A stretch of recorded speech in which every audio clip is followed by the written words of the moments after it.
Okay, it is time. Your test kit should have arrived by now or will be there shortly. So we're gonna go look at what's in it and what to do with the papers in there.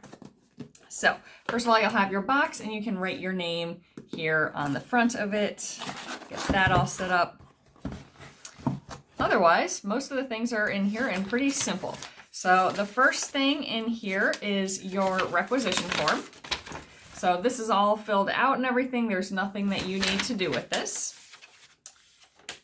Yeah, should just have your information and any medications while you're doing the test. So all that stuff. Payment is already covered, so there's nothing to do with that. So the only form you really should have to deal with is this one. So what this is, it is a list food allergies. So if you have any known food allergies, go ahead and check it on the box. So something that you just know doesn't sit well with you, causes a reaction, you just have issues with. And then if you have celiac disease, that goes at the bottom. Otherwise, at the top, put the date, your name, signature, and your referring practitioner, so Kate Klein. And then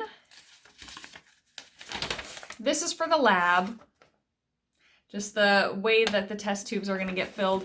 If you've used the draw site locator that we looked at together, or you go to this website, nowleap.com/draw locator, anyone listed there should be trained on this lab kit already and know what to do with it.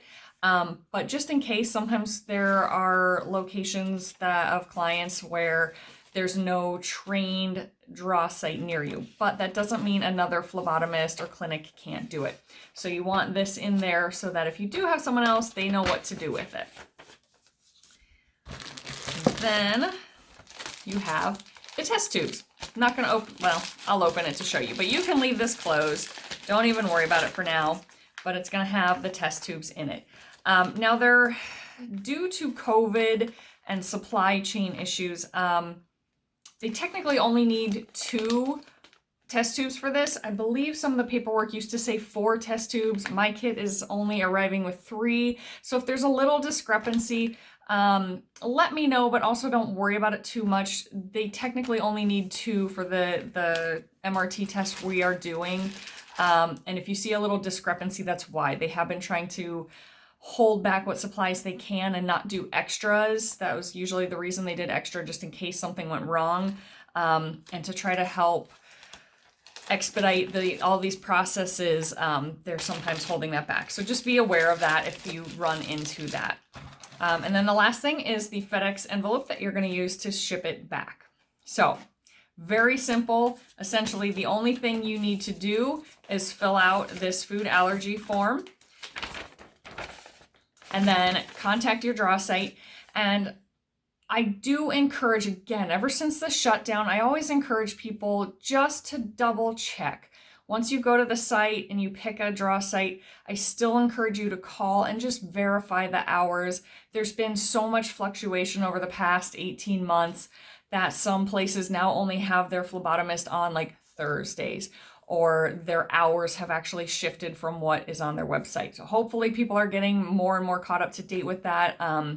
But I still just encourage that. And then also remember, they most likely will FedEx your kit overnight as it needs to. Just verify that with them, that it's going to ship out that day. If not, you're going to need to take it to a FedEx drop site. Make sure it's somewhere that's going to get shipped that day, because we need it to get to the Florida lab overnight. Now, a couple things to keep in mind. That means be aware of holidays and weekends. So on average, I typically would say go on a Monday through Thursday, preferably afternoon. So we want your blood sample to be as fresh as possible when they get there. So if for some reason you cannot get an afternoon appointment and you have to go in the morning, on your requisition form, along the top, write morning draw, and then like highlight it or circle it. That way when it gets to Oxford Labs in Florida, they'll try to prioritize your sample to make sure we still get the best result possible. Okay?